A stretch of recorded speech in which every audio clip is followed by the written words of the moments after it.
आप सभी का स्वागत है eye of truth holistic and spiritual channel में। आज हम वास्तु की कड़ी में जानेंगे बेसमेंट के बारे में।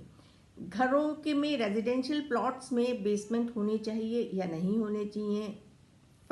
फैक्ट्रियों के लिए बिजनेस पर्पज से क्या हम बेसमेंट में काम कर सकते हैं, इस विषय पे हम आज चर्चा करेंगे। देखिए, बेसमेंट ज़्यादातर शुरू करने से ही पहले बताती हूँ, बेसमेंट दो प्रकार के देखे गए हैं। एक बेसमेंट ऐसा होता है जो बिल्कुल आपके जमीन के लेवल पे, सड़क के लेवल पे होता है। आप अंदर गेट के अंदर आए और सीढ़ी के नीचे जाते गए तो आप बिल्कुल बेसमेंट में चले गए, और उसके बाद यदि आपको अपर और फ्लोर्स पे जाना है, सीधे आप निकल के ऊपर की फ्लोर्स पे चले गए। तो ऐसे बेसमेंट जहां आप फ्लोर लेवल से निकलते ही नीचे सीढ़ियों की तरफ जा रहे हैं, तो वो हमारे को एक डाउनफॉल की तरफ लेके जा रहे हैं। और वास्तु के हिसाब से बहुत सारे एरियाज ऐसे होते हैं जहाँ पे खुदाई होना, गड्ढे नहीं होने चाहिए, जो हमारे को अच्छे इफेक्ट्स नहीं देते हैं। सबसे पहले तो ऐसे बेसमेंट जो बिल्कुल आपके सरफेस पे हैं, सड़क के लेवल से ही मिलते हुए हैं, फ्लोर लेवल से ही मिलते हुए हैं, वहाँ पे आप देखेंगे कि बिल्कुल अंधकार होगा जब तक वहाँ पे आप लाइट नहीं जलाएंगे, रोशनी नहीं होगी। बाहर से लाइट तो कहीं से भी आ नहीं रही होगी, और एक सीलन बहुत ज़्यादा होगी, बहुत अंधकार, और एक जैसे होता है ना कि एक गुफा सी में आप चले गए, वहाँ पे आपको सफोकेशन की फीलिंग बहुत लगती होगी। कहीं से भी आपको लगेगा कि आपके रोशनी या हवा नहीं आ रही है।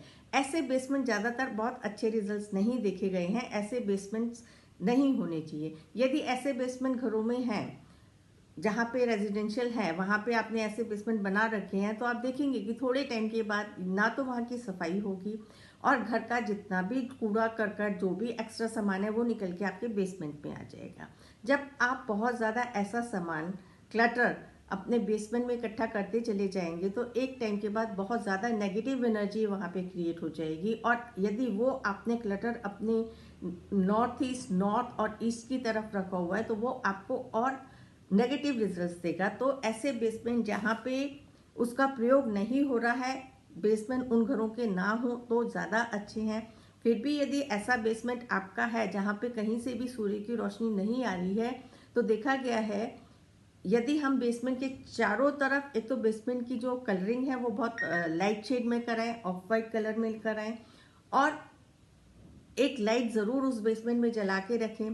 बेसमेंट में लाइट का रिफ्लेक्शन हो और आपको एक इमेजिनरी बाहर की लाइट का रिफ्लेक्शन मिलता रहे, उसके लिए आप सारी वॉल्स पे बड़े बड़े मिरर्स लगा सकते हैं। मिरर्स लगने से क्या होगा, वहाँ पे जब लाइट रहेगी तो लाइट होने से, रिफ्लेक्शन की वजह से आपको थोड़ी सी लाइट का आभास होगा, तो वो जो बाहर की रोशनी अंदर नहीं आ पा रही है उसका थोड़ा सा निवारण हो जाएगा। और जितना भी हमारा वहाँ पे प्लेसमेंट ऑफ थिंग्स है, यदि हम वास्तु के हिसाब से करते हैं तो थोड़ा सा उसके इफेक्ट्स जो नेगेटिव बहुत ज़्यादा है वो आपके कम हो जाएंगे। लेकिन ऐसे बेसमेंट्स अवॉइड करने चाहिए। यदि आप अपने रेजिडेंस के लिए कोई मकान देख रहे हैं जहाँ का बेसमेंट ऐसा है कि वहाँ पे कहीं पे भी रोशनी नहीं आती है, सीधा आपके सड़क के लेवल पे वो बेसमेंट है, तो ऐसे घर, फैक्ट्री अवॉइड करने चाहिए। वो आपको अच्छे फल देने वाले नहीं हैं।